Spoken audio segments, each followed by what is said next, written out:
بصوا بقى ما شاء الله، حبيت اقرب لكم من الفراخ عشان تشوفوا مدى النظافه بتاعتها اهو. عشان خاطر النظافه دي بقى حطوا لي لايك واشتركوا معايا في القناه. بسم الله ما شاء الله، شايفين؟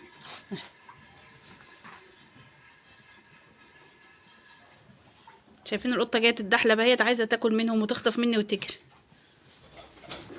اللهم انت العظيم الذي عز شأنك، وانت الرحيم الذي فاض على الوجود احسانك. اللهم افتح لنا مغاليق الابواب، وهيئ لنا خير الاسباب، وارزقنا خير الاهل والصحاب، برحمتك وقوتك يا عزيز يا وهاب. واجعلنا من أهل التقوى وأولي الألباب. اللهم أمين يا رب العالمين. يسعد صباحكم بكل خير حبيباتي، ربنا يا رب يديمكم نعمة في حياتي. اللهم أمين يا رب العالمين. طبعا قبل ما أبدأ الفيديو بتاعي حابة أشكركم من كل قلبي، كل إخواتي وحبايبي، ربنا يا رب يديمكم نعمة في حياتي. اللهم أمين يا رب العالمين. يفرح قلوبكم ويكبر بخواطركم ويحقق لكم كل اللي بتتمنوه. اللهم أمين يا رب. النهارده كده يا حبايبي عملنا مع بعض شوية شغل، انما ايه عظمة. الواحد قام كده الصبح لقى النشاط واخده، وطبعا يعني ما عادش علف الفراخ بقى، فقلت بقى ايه ما اتوكل على الله واذبح الفراخ اللي عندي كلها. ما شاء الله ما شاء الله، ولا حول ولا قوة الا بالله. ذبحت 25 فرخة لوحدي يا ولاد. ادعولي بس بالصحة، اللهم امين يا رب العالمين. بس نظفتهم تنظيفة محترمة، فيهم اللي انا كنت هخليه ليا، وفيهم اللي كانوا مطلوبين مني ايه اوردر. وهتسمعوا كل حاجه وهقول لكم كل حاجه في الفيديو، بننظف ازاي وبنعمل ازاي، وهقول لكم على كل التفاصيل وكل التكات، بحيث انك انت تطلعي الفرخه ولا البطه ولا اي حاجه او اي طيره من تحت ايدك كده بربرق حاجه كده، نظافه 10/10. طبعا لكل البنات اللي ما بيعرفوش ينظفوا الطيور، واللي اول مره يعني هيدخلوا المطبخ وما يعرفوش ازاي الفرخه ايه اللي جواها بيخرج وايه اللي جواها بيتاكل وايه اللي تتقطع ازاي وبنقسمها ازاي على قد الوجبات، هقول لكم كل حاجه في الفيديو. بس اهم حاجه نصلي على الرسول عليه افضل الصلاه والسلام، ودعوه حلوه من قلوبكم لاختكم. ربنا يا رب يسمع منكم، اللهم امين يا رب العالمين. ودايما كده في خير وهنا وسعاده وفضل من ربنا. انا هنا كنت الصبح بعد ما خلصت روتين المواشي عملت الشغل اللي انا بقول لكم عليه ده. بعد ما خلصت شغل الروتين بتاعي عند المواشي، عملتهم ونضفت تحتهم، اكلتهم وحلبت الجاموسه وسقيتهم وكل حاجه، خلصت لهم كل الشغل المطلوب مني. واتدورت بقى على ايه، على تنظيف الفراخ، بحيث ان انا ان شاء الله باذن الله يعني ايه حبيت ان انا اوفر العلف اللي هم بياكلوه. وهم ما شاء الله ما شاء الله، ولا حول ولا قوه الا بالله، كان عندي 3 ومعدين ال3 كمان، يعني اوزان. يعني عايزه اقول لكم اللهم بارك، مش هقول اكتر من كده. بس انا ما نزلتش معاكم طريقه ازاي بنذبح الفراخ، يعني علشان خاطر ايه ما يبقاش غلط على القناه، لان زي ما انتم عارفين تنظيف الريش والذبح على القناه غلط. فانتوا طبعا ما تردلوش الاذيه، بس هو يعني إيه اكيد الكل عارف احنا بنعمل فيها ايه. احنا هنا الفراخ البيضه ما بسخنلهاش الميه قوي، مش زي البط، علشان لو سخنت لها الميه او جيت نزلت فيها الفرخه زي ما انا بعمل كده هتمر منك، مش هتعرفي تنضفيها.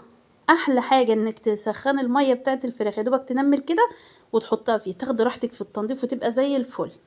تمام تمام. انا بسخن الميه على البوتاجاز فوق لان ما عنديش بوتاجاز هنا، وبقوم ايه عم مصمطه الفراخ كلها فيها الاول، وبعد كده بقعد بقى ايه على رواقه كده انضف واحده واحده مع نفسي. لا رجول بترتمي عندنا ولا رقبه ولا. شوفوا الدماغ لما بكون رايقه كده وفاضيه ومش ورايا حاجه بعملها. ازيكم حبايبي، عاملين ايه؟ يا رب تكونوا بخير.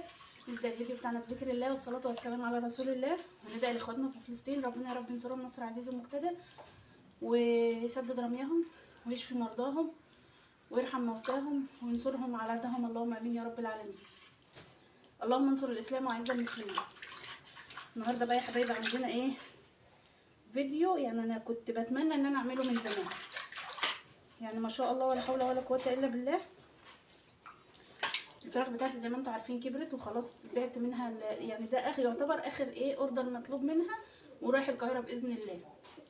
هو خدوا مني مره قبل كده من كام يوم يعني، وما شاء الله عجبتهم الحاجه جدا ونظافتها، فطلبوا مني ايه اوردر تاني. وان شاء الله باذن الله، باذن واحد احد الفيديو ان شاء الله باذن الله يعني اخلص من دول. الفيديو الجاي او مش الجاي اللي هينزل، لا الجاي في الفراخ ان شاء الله باذن الله، يعني فيديو الاطعام اللي انا كنت قلت عليه ان شاء الله، ربنا ما يجيبش حاجه وحشه هعمله. وان شاء الله كل ما ربنا يعني يفرجها عليا ويكتب لي خير هعمل فيديو اطعام باذن واحد احد. بصوا احنا هننضفهم دلوقتي وهوريكم ازاي احنا بننضف الفراخ وبنفتحها وايه اللي بنطلعه منها ايه اللي بنشيله. والله عارفه ان انتوا ستات بيوت زي الفل، بس في بنات لسه ما تعرفش ازاي تنظف الفراخ. في بنات لسه صغيره يعني في مقتبل العمر او لسه داخلين على مرحله الجواز فبيتعلموا، فما فيش مانع يعني استحملونا شويه. اللي بيعرفوا شطار وممتازين ما شاء الله يعني يعني ايه يتغاضوا عن الموضوع، انما اللي لسه حابين يتعلموا او لسه ما يعرفوش حاجه عن الموضوع اللي احنا هنعمله ده فيتفضلوا معايا يعني محترمين، يتفرجوا ويشوفوا انا هعملهم ازاي. ما شاء الله ولا حول ولا قوه الا بالله. شايفين ما شاء الله الفراخ زي الفل اهي، بسم الله ما شاء الله.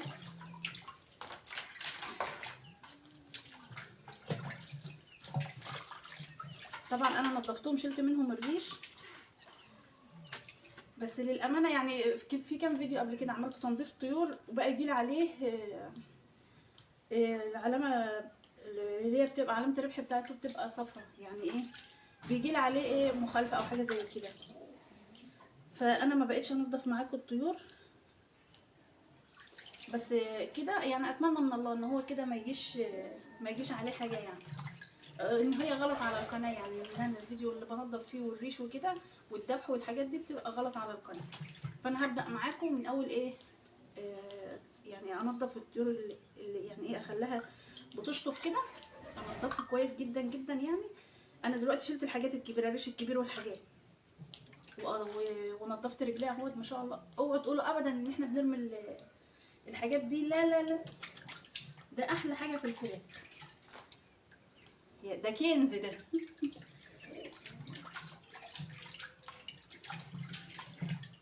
ما شاء الله ولا حول ولا قوه الا بالله. شوفوا دول كنز كنز ما يترموش. هغسلهم كويس برضو.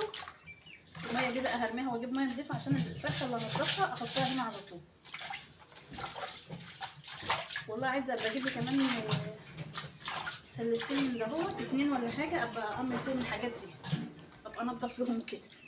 بينفعوا والله احلى من الالومنيوم وبيستحملوا اكتر من البلاستيك.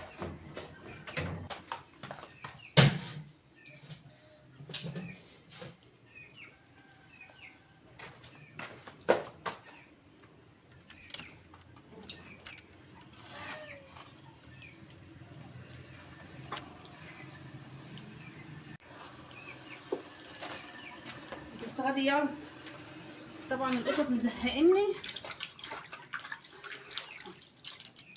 اول حاجه هغسل الرجوله اشطفها كويس كده اهوت، هي ما عادش فيها الجلده اللي عليها دي احنا قشرناها. نحطها في ميه سخنه. يعني بصوا اول حاجه بتعملوها ايش هالسحنه يا دي النيل. بصوا يا بنات اول حاجه بنعملها بنسخن الميه، والميه بتاعت الفراخ البيضه بالذات ما تبقاش سخنه. يعني ما تسخناش قوي زي بتاعت البط. وتقومي ماسكه الفرخه كده اهو، يعني انا بمسكها من رقبتها كده اهو واقوم ايه منزلاها في قلب الميه كده وشايلاها على طول، بحيث ان هي ايه جلدتها ما تمرش معايا واعرف اتحكم فيها وانا بنضفها، ومش كل شويه الجلده تتقطع معايا او ما اعرفش انضفها كويس يعني. وانا لو ما نضفتش الفراخ كويس او اي طيور او اي حاجه كويس ما بقاش مرتاح، ابقى قرفانه وانا باكلها والله العظيم. فلازم ان الميه ما تكونش سخنه قوي عشان تاخدي راحتك في التنظيف. وبيبقى على الرجلين دي بيبقى عليها جلده صفرة كده بنشيلها بنقشرها نحطها ساعه ما بنسقط الفرخه كده في الميه السخنه دي، بتقوم فكه من القشره بتاعتها، بتقوم فكه من عليها كده، نقوم ملطنها كده اهو تقوم طالعه على طول. ونقصقص ضوافرها كده اهو بالسكينه اهو. ما نعملش زي الصينيين بنجيب الفرخه كده اهو نحطها في الحله نطبخها، لا طبعا ما ينفعش الكلام ده مش معانا. احنا اي نعم بناكل كل حاجه ان شاء الله، حتى لو طولنا ناكل ايه في الفرخه هناكله، بس بنظافه. اه والله، مع احترامي للصينيين يعني.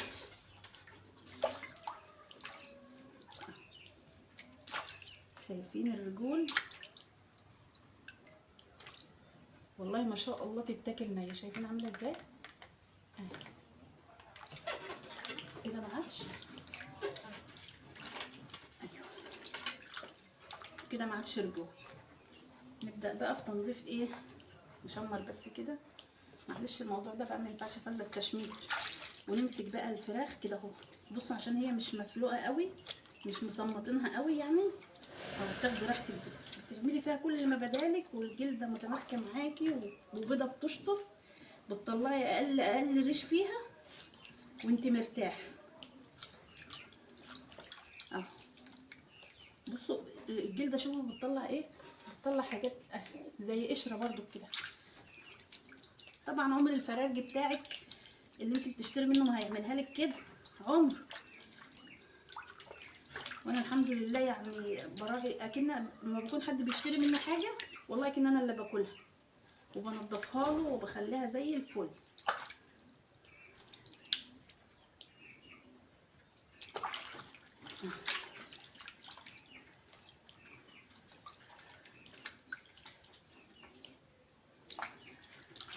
بسم الله، ما شاء الله ولا حول ولا قوه الا بالله.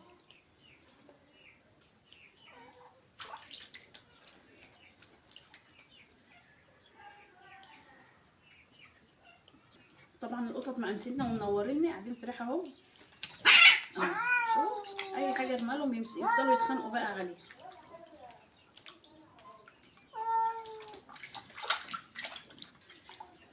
عندي محمود ابني تعبان، ربنا يا رب يشفيه ويعافيه، اللهم امين يا رب العالمين.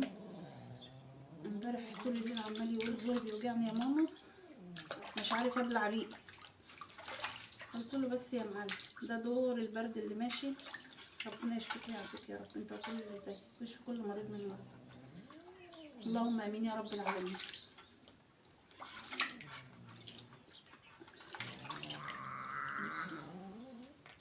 بالله عليكم في حلاوه كده، فراخ متنضفه وبتشطف، دي متعلمين يا بتوع المدارس ولا لا؟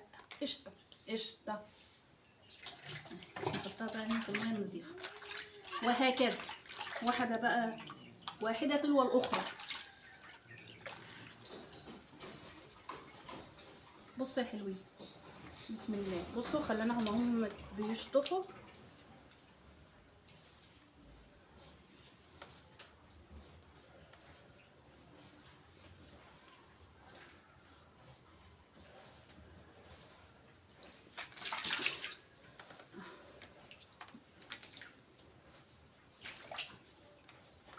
بسم الله ما شاء الله ولا حول ولا قوة إلا بالله. بسم الله ما شاء الله ولا حول ولا قوة إلا بالله.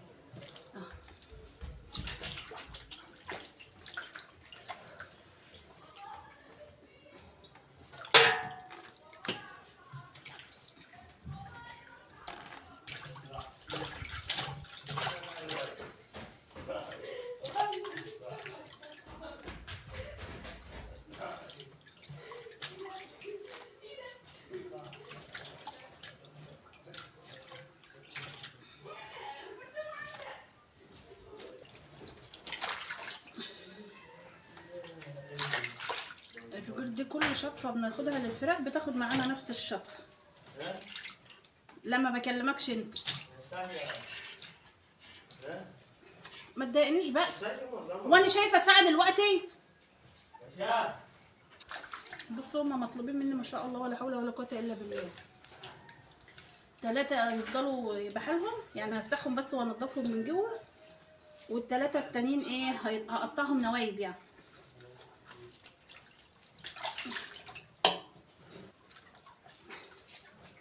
بصوا احنا فتحناها من ما بين رجلينا اهيت، من اخر الصدر كده من ما بين رجليها اهي. بنطلع بقى الكبده اهي كله مره واحده، كله بيطلع مره واحده.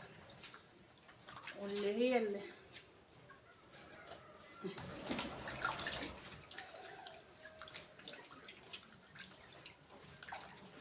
باجي برضو من هنا اهو المكان اللي هو ايه بنخرج منه، المكان ده برضو لازم يتشال، اللي هي بتعمل منه حمام يعني.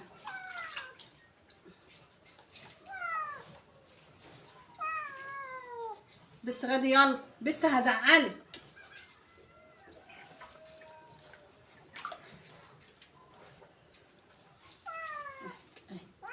كده بقت بطن الفرخه كلها بره. دي الحصاله بتاعتها اللي بيبقى فيها الاكل اهي، يعني معذره.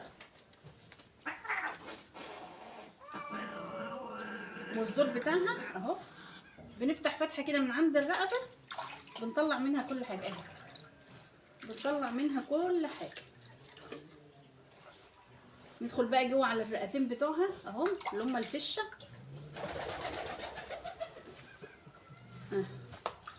ده طبعا نصيب القط.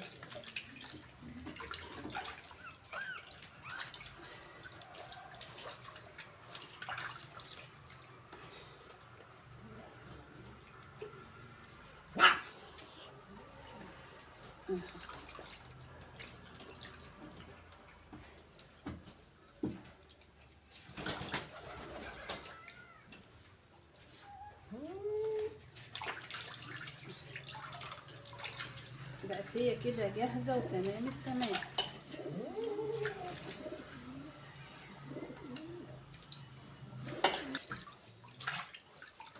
كده فرختنا زي الفل وايه، ومية فل وعشرة. التانية نفس الحكايه، تخبطي ايدك كده في قلبها، خليك جريئه، تقوم مطلعه ايه معاها. بصوا بقى بالنسبه للكبد والقوانص، ادي الكبده ماسكه في القناص اهي. بصوا ده مش عارفه البنكرياس ده ولا ايه. بنشيل الكبده كده اهي، تطلع سليمه بحالها بكل حاجه. ما بيبقى فيها مثلا عرق متكون فيه الاسمر كده اهو، بننضفه اهو وزي الفل. الكبده معانا ما فيش فيها صنف حاجه تمام. القلب بقى، القلب اهو لازم تفتحيه فتحه بالسكينه كده. انا بكلم البنات الصغيرين اللي لسه بيتعلموا يا ولاد اهو. بصوا الحته دي اللي فيها اهي، ده اهي. بصوا هو اهو دي كده بشيلها. والقلب مفتوح اهو، ما فيش فيه صنف حاجه. ادي الكبده وده القلب اهو. نيجي بقى للقناصه. بصوا القناصه اهي، ده اللي بيبقى ايه ماسك في المصارين الامعاء بتاعه الفخ. بنقطعها اهو، وبنيجي بقى هي معموله، بنقوم فاتحين فيها فتحه كده اهي، تقوم مفتوحه كده. القلب اللي جواها ده بقى بيبقى ايه فيه الاكل اهي، بيطلع بحاله مقفول، ولا تنيل الميه ولا اي حاجه اهو. بنيجي بقى الحته اللي هي كانت ماسكه في الامعاء دي في القناصه، ده هي اللي انا ماسكاها بصبع اهي، نحط فيها السكينه كده ونقوم فاتحينها كده اهي، هتلاقي فيها بواعد اهي. بصوا بنمسكها بقى بالسكينه وبنجردها كده.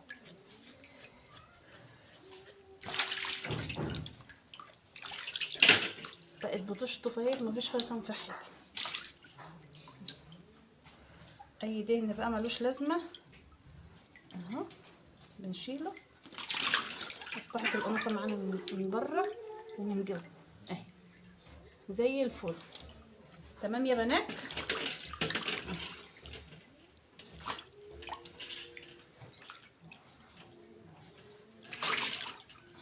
زي ما بصوا احيانا الكبده اهي بتلاقي فيها مثلا عرق مثلا اهو، وهي بتفرفر ولا حاجه اهوت محصور فيه اهو.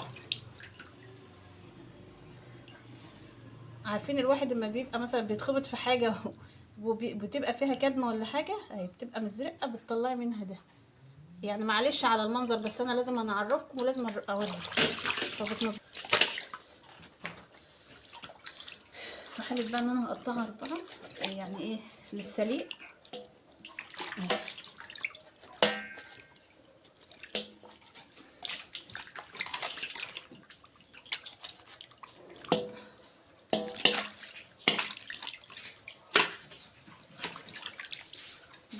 الوركين اهو، باجي من اهو من فرح العظم كده اهو.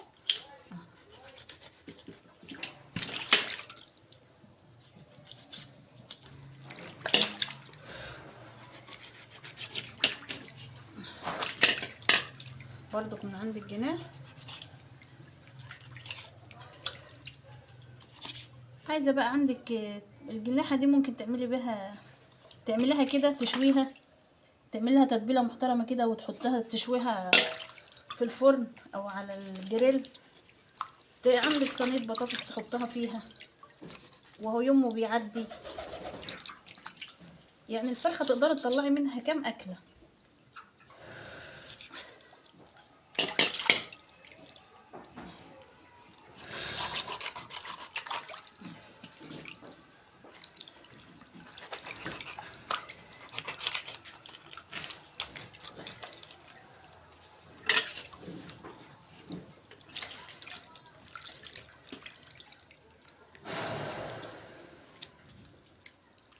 إذاعة القرآن الكريم من القاهرة مع طاقة من أبواب الرسول صلى الله عليه وسلم. الصلاة والسلام.